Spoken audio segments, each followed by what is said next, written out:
हाँ तो बच्चों, आज हम आपको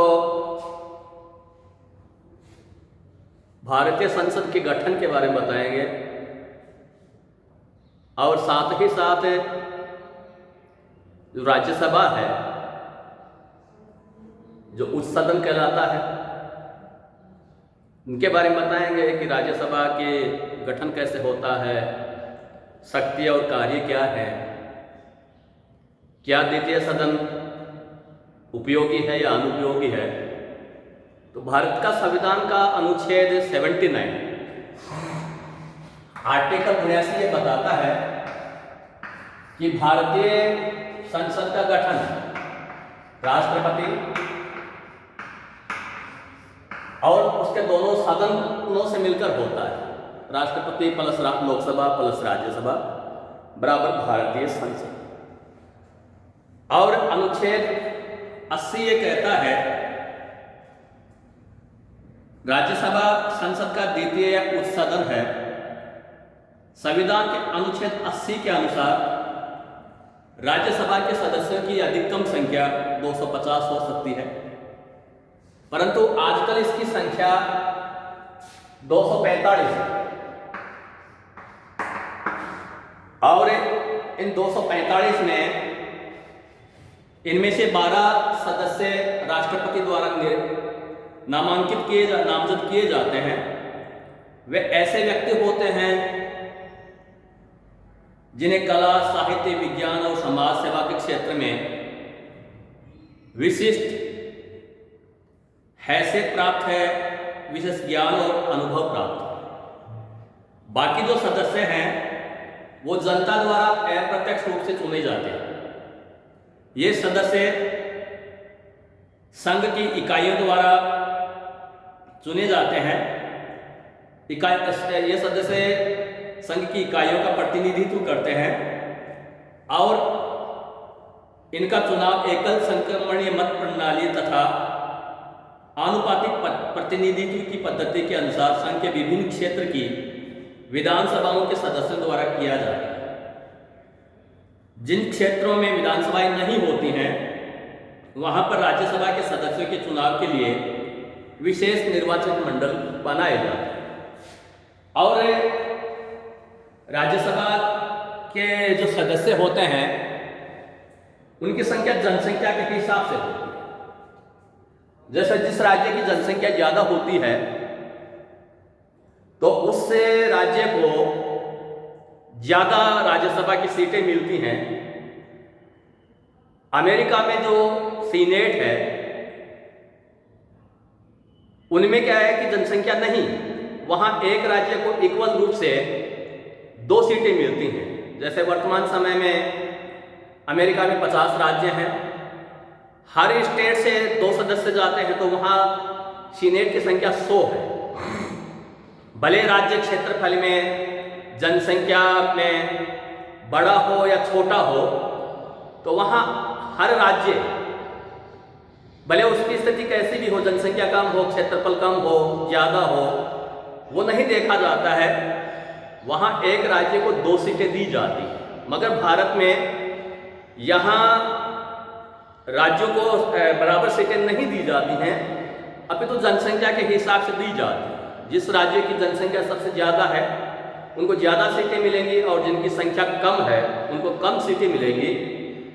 जैसे वर्तमान समय में यूपी, उत्तर प्रदेश भारत का जनसंख्या के हिसाब से सबसे बड़ा राज्य है।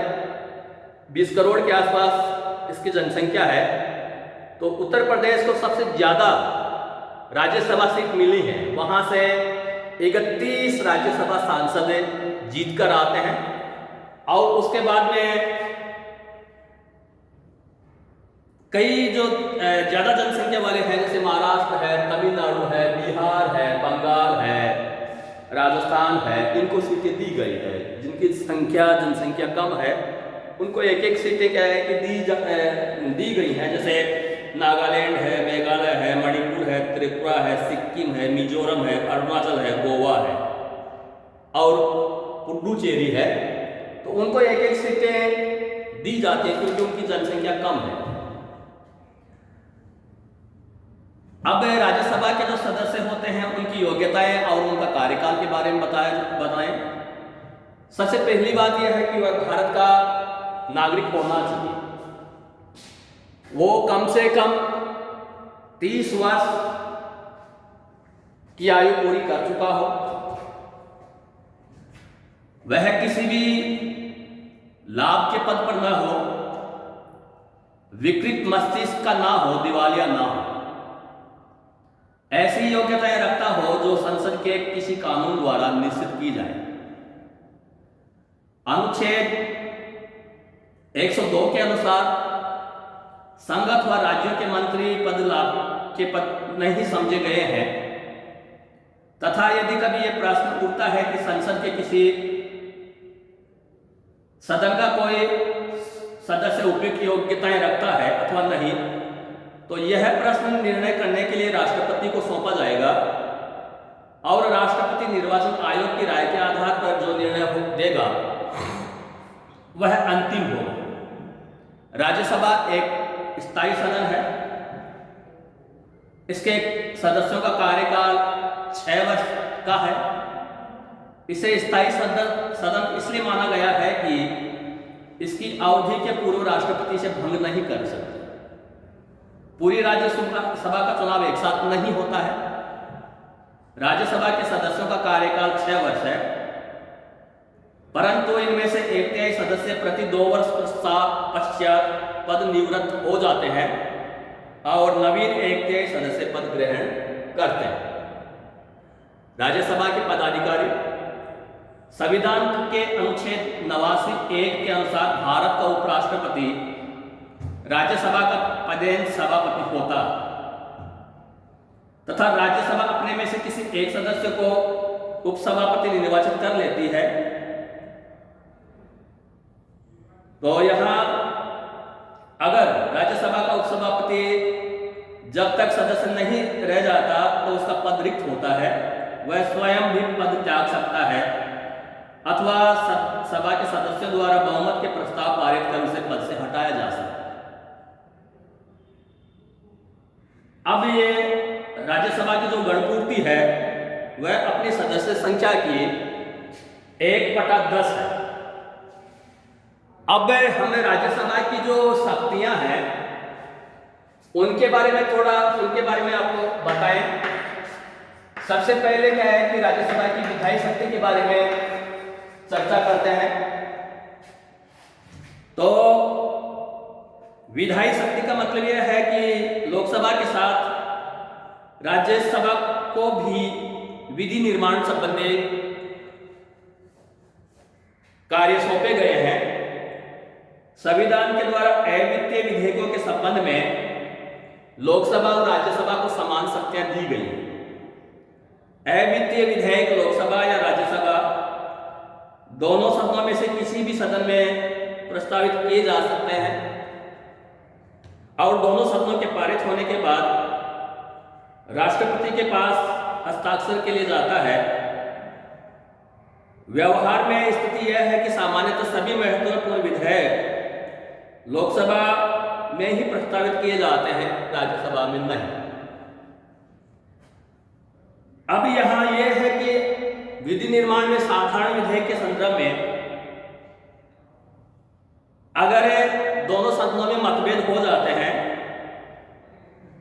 मान लीजिए कि लोकसभा ने कानून बना दिया, राज्यसभा उससे सहमत नहीं है, या राज्यसभा ने कानून बना दिया, लोकसभा उसे सहमत नहीं है, तो साधारण विधेयकों के संदर्भ में वहां भारतीय संविधान के अनुच्छेद 108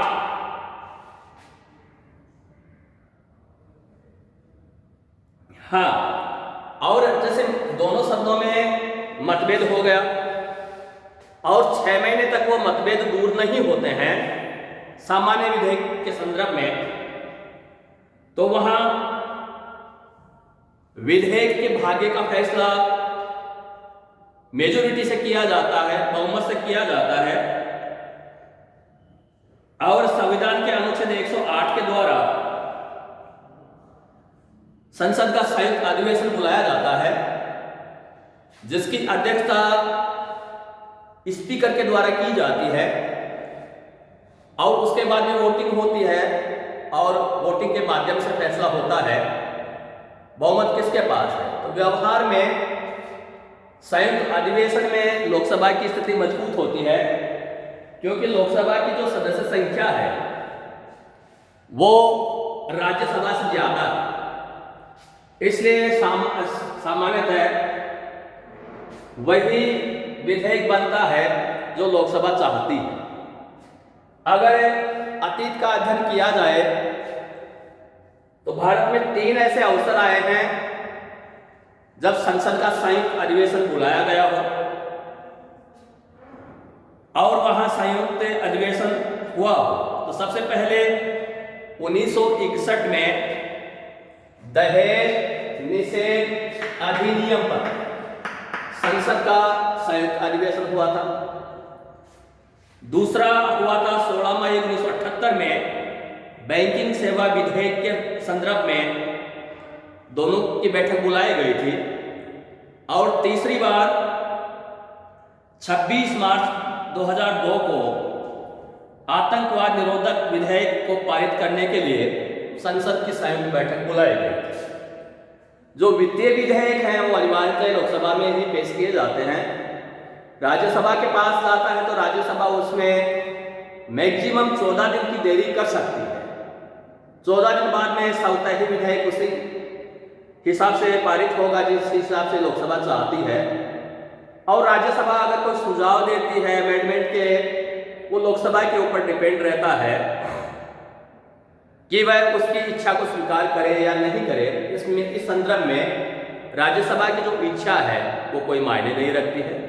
आज इतना ही, कल और इसकी जो बची हुई शक्तियाँ हैं उनके बारे में चर्चा करेंगे, उनका आलोचनात्मक मूल्यांकन करेंगे।